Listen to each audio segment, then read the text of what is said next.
تطہیر کا معنی جو سنی لیتے ہیں وہ صحیح ہے.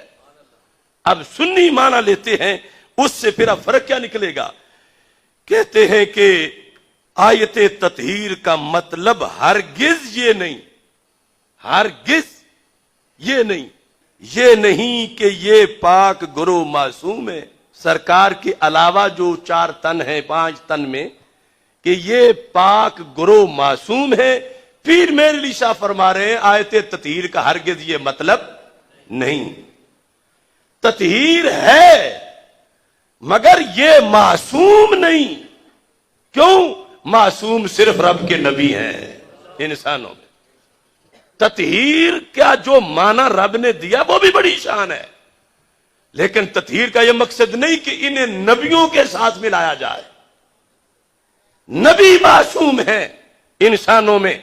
اور یہ فرمایا کہ آیت تطہیر کا مطلب ہرگز یہ نہیں کہ یہ پاک گروہ معصوم ہیں اور ان سے کسی قسم کی بھی خطا کا سرزد ہونا ناممکن ہے. یہ مطلب نہیں، خطا کا سرزد ہونا ممکن ہے. یہ پیر میر علی شاہ صاحب تطہیر کا مطلب بتا رہے ہیں کہ خطا کا سرزد ہونا ممکن ہے. تو پھر فرماتے ہیں اس کا یہ مطلب ہے کہ اگر بمقتضائے بشریت ان سے کوئی خطا سرزد بھی ہو تو وہ عفو و تطہیر الہی میں داخل ہوگی، رب عفو کر دے گا. یہ نہیں کہ خطا ممکن ہی نہیں رہی. لہذا فرماتے ہیں سیدۃ النساء رضی اللہ تعالی عنہا کی تحریک اور سلسلہ جنبانی نے ہم کو سمجھا دیا کہ آیت یوصیکم اللہ فی اولادکم للذکر مثل حظ الانثیین میں خطاب امت کی طرف ہے، اور خلفائے ثلاثہ کے علاوہ اہل بیت پاک علیہم الرضوان نے بھی باغ فدق کے غیر مورث ہونے کو اپنے عمل سے ثابت کر دکھایا، اور سارے عالم پر واضح ہو گیا، سارے جہان پر، کہ جناب سیدۃ النساء رضی اللہ تعالی عنہا بھی بوجہ بدعت الرسول علیہ السلام ہونے کے ابدیت محضہ کی وارث ہیں، اور اپنے والد ماجد علیہ السلام کی طرح ان کی عالی اور پاک شان بھی ملکیت کے دھبا اور خدائی فیصلے پر ناراضگی کے نقص سے منزہ اور پاک ہے.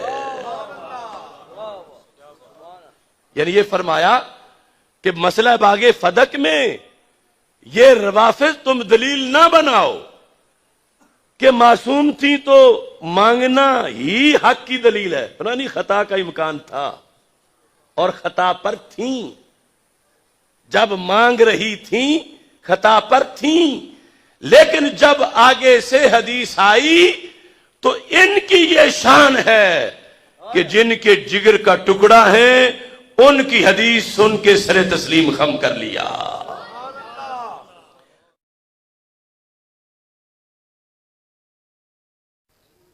اشرف آصف جلالی کی طرف سے خاتون جنت حضرت فاطمہ الزہرا کی شان میں بے ادبی کے خلاف ہر مسلمان سراپا احتجاج ہیں. پیر سید تنویر ہاشمی شاہ نے گستاخوں کے خلاف تحریک چلانے کا اعلان کر دیا. پیر منور حسین شاہ جماعتی نے اشرف آصف جلالی کے خلاف تھانہ قلعہ احمد آباد ناروال میں پرچے کی درخواست دے دی.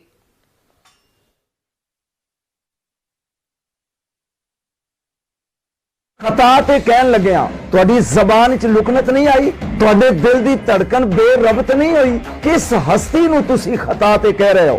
اپنی مسرت تے اونوں بٹھا رہے ہے. معاذ اللہ سما معاذ اللہ جڑی خطا تے سی نبی دی نظر نے ویکھیا نہیں.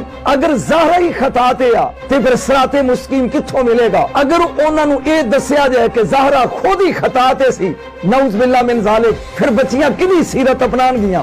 ڈاکٹر صاحب سوچو، اگر ایک ٹکڑا خطا تے آ تے جڑے کل دا ایک ٹکڑا جوزے، یہ گل کتھے تک پہنچے گی؟ اے دسو کیڑے دن تسی کہو گے کہ علی بھی خطا تے سی، نعوذ باللہ من ذالک؟ اس عزت نو بچاؤ. اگر زہرا دی عزت اتے ارمائے گا تو کسی دی عزت محفوظ نہیں رہے. آصف جلالی تنہا نہیں ہے، اس کے ساتھ ایک ناسبیوں اور خارجیوں کا پورا ٹولہ ہے. جی پورا ٹولہ ہے. میری بات سب تک پہنچ رہی ہے. اس پورے ٹولے کو بے نقاب کرنے کی ضرورت ہے. یہ جو گندگی اہل سنت و جماعت میں آئی ہے، اس گندگی کو نکال پھینکنا ضروری ہے.